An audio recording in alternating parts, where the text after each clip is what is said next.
আসসালামু আলাইকুম। আশা করি সবাই ভালো আছেন।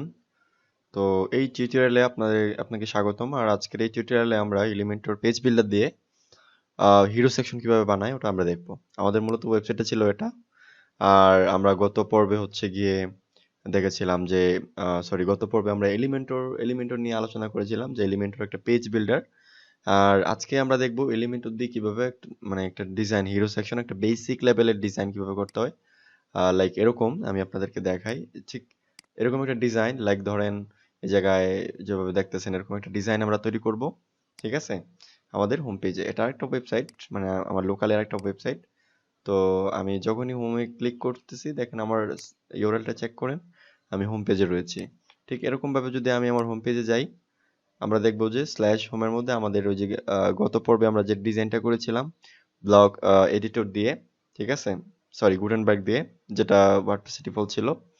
তো আপনার এখানে হচ্ছে আমরা তো এই পেজ বিল্ডার ইউজ করবো না, আমরা ইউজ করবো হচ্ছে এলিমেন্টর, যেহেতু এলিমেন্টর একটা পপুলার পেজ বিল্ডার এবং ফ্লেক্সিবিলিটি বেশি, সেই জন্যে। ওকে, তো আমরা যেটা করতে পারি, আমাদের হোম পেজে যে ডিজাইনটা ছিল ওটা আমরা ডিলিট করে দিব হুবহু। ওকে, তো আমরা সরাসরি পেজেসে যাচ্ছি। পেজেস থেকে হোম পেজ, আমরা যে হোম পেজটা তৈরি করেছি এটা এডিটে যাচ্ছি।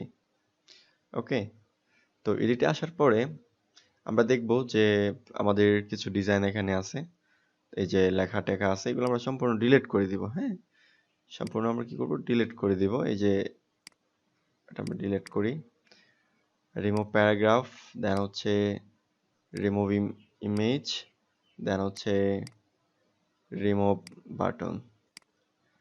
Fine, remove button. ওকে, আমরা একটু আপডেট দিয়ে নেই। এখন যদি আমরা আমাদের হোম পেজটা চেক করি, একটু রিলোড দেই, তাহলে আমরা দেখব যে আমাদের হোম পেজে কিছু না, একদম খালি। ঠিক আছে, ওকে, দেন আমরা পেজে আমরা একটা চেঞ্জ করব। আমরা যখনই কোনো পেজ তৈরি করব অবশ্যই টেমপ্লেটটা, মানে এলিমেন্টর দিয়ে যখন আমরা কাজ করব, এলিমেন্টর প্লাগইন দিয়ে, তো আমরা তখনই এই ডিফল্ট টেমপ্লেট যেটা আছে এটা আমরা এলিমেন্টর ফুল উইথ করে নিব। এলিমেন্টর ফুল উইথ করে নিলাম। এবার আমি এটা রিলোড দিলে দেখবেন পেজ টাইটেলটা চলে যাবে। ওকে, পেজ টাইটেল চলে গেছে, অনেক সুন্দর একটা মানে হয়ে গেছে। তো এখন আমরা যেটা করতে পারি, এই পেজটাকে আমরা এডিট উইথ এলিমেন্টরে ক্লিক করব, যেহেতু এলিমেন্টর দিয়ে আমরা ঠিক এক্স্যাক্টলি আমার একটা ডিজাইন বেসিক, খুব খুব বেসিক লেভেলের ডিজাইন আমরা করতে যাচ্ছি। ঠিক আছে, ওকে, তো এটা লোড নিতেছে। ওকে, একটু ওয়েট করতে হবে আমাদেরকে। একটু ওয়েট করি। ওকে, চলে আসছে। এগুলা ক্রস করে দিব, এগুলো আসবে, দরকার নাই, এগুলা ক্রস করে দিলাম। হ্যাঁ, দেন হচ্ছে এটা একটা নেভিগেটর, এটাতে মানে বলবে যে আপনার কয়টা সেকশন আছে। হ্যাঁ, এগুলো থাকে আর কি। সো এটা আমি আপাতত এখানে রাখতে চাচ্ছি না, এটা ক্রস করে দিচ্ছি। এই যে ইন্টারফেসটা দেখতে পাইতেছেন, এটা হচ্ছে এলিমেন্টরের প্যানেল। ঠিক আছে, সো এলিমেন্টরের প্যানেল, যেটাতে অনেক উইজেট আছে, বাটন আছে, ইমেজ আছে, হেডিং আছে, তারপরে ডিভাইডার, গুগল ম্যাপ, আইকন। হ্যাঁ, যেগুলো আপনারা যখন HTML CSS দিয়ে কাজ করতেন তখন যেগুলো বাটন ট্যাগ দিয়ে যেভাবে বাটন নিয়ে আসতেন। ওকে, তো এরকম আর কি। তো এখন আমরা মনে করেন এই ডিজাইনটা তৈরি করতে চাচ্ছি। ঠিক আছে, সে মনে করেন এই ডিজাইনটা তৈরি করতে চাচ্ছি। তো আমাদের যেটা করতে হবে, আমরা এইভাবে চিন্তা করি, আমার এখানে একটা সেকশন লাগবে। ঠিক আছে, দেন হচ্ছে সেকশনের ভিতরে কলাম লাগবে কয়টা, দুইটা কলাম লাগবে। একটা কলামের ভিতরে এটা থাকবে, আর একটা কলামের ভিতরে একটা ইমেজ থাকবে, রাইট? তো চলেন আমরা করি, এটা আমি ক্রস করে দিচ্ছি। তো আমাদের লাগবে কয়টা, আমাদের লাগবে হচ্ছে দুইটা দুইটা কলাম। এই যে আমি যখন প্লাস আইকনে ক্লিক করতেছি, আমাকে বলতেছে সিলেক্ট ইউর স্ট্রাকচার, আপনার কয়টা কলাম লাগবে। আমি বললাম যে আমার দুইটা কলাম লাগবে। আমি দুইটা কলাম নিলাম। দেখেন দুইটা কলাম তৈরি হয়ে গেছে, এই যে একটা প্লাস দুইটা। ঠিক আছে, তো এই কলামে আমরা যেটা রাখতে চাচ্ছি।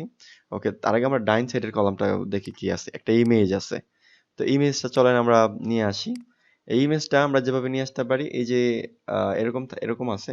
তো আমরা এখন এই যে দেখতেছেন, আহ, কি বলে এটারে, মেনু বার বলে বা যাই বলে না কেন, এটাতে যখন আপনি ক্লিক করবেন দেখবেন যে এখানে অনেক উইজেট টুইজেট আছে। তো আমরা যেটা নিয়ে আসবো ইমেজ, যেহেতু এটা একটা ইমেজ, ইমেজটাকে মাউস দিয়ে ধরে টেনে নিয়ে এখানে, মানে ড্র্যাগ এন্ড ড্রপ, এখানে ড্র্যাগ করে ড্রপ করে দিতে হবে।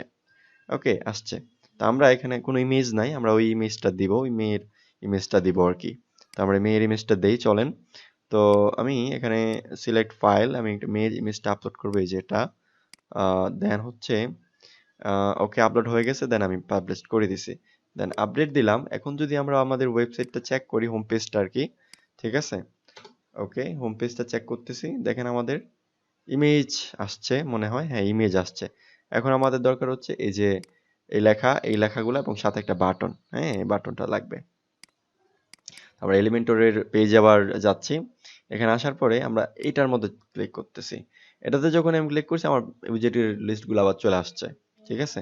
ওকে, দেন আমরা যেটা চুজ করব হেডিং, ঠিক আছে। এখানে ড্র্যাগ এন্ড ড্রপ করে এই কলামের ভিতর ছেড়ে দিলাম।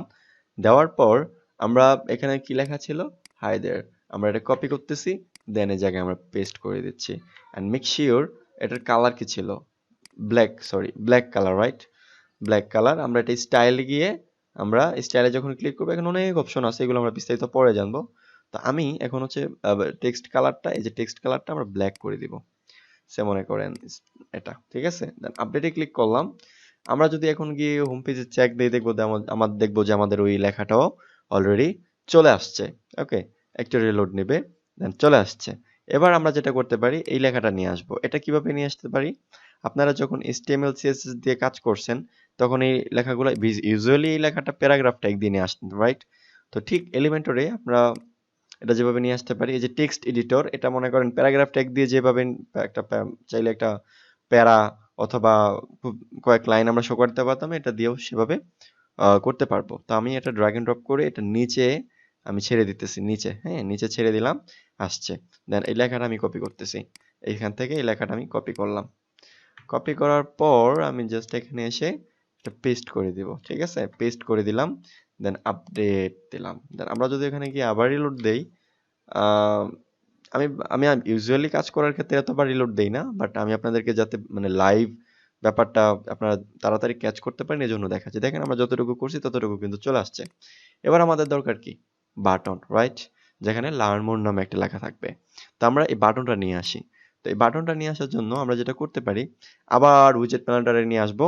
নিয়ে আসার পর এই যে বাটন নামে একটা উইজেট আছে, এটা আমরা ড্র্যাগ এন্ড ড্রপ করে প্যারাগ্রাফের নিচে ছেড়ে দিব, আসছে। বাট এটার কালার সবুজ আসছে, কালারটা আমরা চেঞ্জ করবো। বাট তার আগে লেখাটা, এই যে ক্লিক হেয়ার লেখাটা, এখানে কিছু অপশন আছে, আমরা টেক্সটটা চেঞ্জ করবো। এই যে ক্লিক হেয়ার লেখা আছে, এটা আমরা চেঞ্জ করব এবং এটাতে লেখা থাকবে লার্ন, সরি ক্যাপস লক করে, লার্ন মোর লেখাটা থাকবে, ঠিক আছে। দেন হচ্ছে সাইজটা থাকবে মিডিয়াম। ওকে, দেন স্টাইলে আসবো। স্টাইলে আসার পরে এটার ব্যাকগ্রাউন্ড কালারটা আমরা চেঞ্জ করবো। ব্যাকগ্রাউন্ড কালারটা কি আছে, গ্রিন কালার। তো আমরা এটাতে চেঞ্জ করব, চেঞ্জ করে আমরা এই যে থিম অ্যাকসেন্ট, এটা এই কালারটাতে দিয়ে দিব। তাহলে দেখবো যে আমাদের হুবহু ওটার মতো হয়ে গিয়েছে। এবার আমি যদি এটাতে রিলোড দেই, সে মনে করেন আমাদের ওয়েবসাইটটা রিলোড দিলাম, অ্যান্ড ফাইনালি আমরা কিন্তু হিরো সেকশন, একটা বেসিক লেভেলে হিরো সেকশন আমরা ডিজাইন করে ফেলেছি অলরেডি। হ্যাঁ, তো আমরা আস্তে আস্তে আরো সুন্দর ডিজাইন শিখবো। আর হচ্ছে তো আমরা আজকে যেটা শিখলাম সেটা হচ্ছে যে এলিমেন্টর পেজ বিল্ডার ব্যবহার করে কিভাবে সহজে সুন্দর করে একটা বেসিক লেভেলে কি বলা যায় হিরো সেকশন ডিজাইন করা যায়। এবং আপনারা বাসায় এটা প্র্যাকটিস করবেন, আর হচ্ছে প্র্যাকটিস করলে আপনারা খুব তাড়াতাড়ি শিখতে পারবেন। ওকে, তো এই হচ্ছে ব্যাপার। সো ভালো থাকবেন, সুস্থ থাকবেন, আল্লাহ হাফেজ।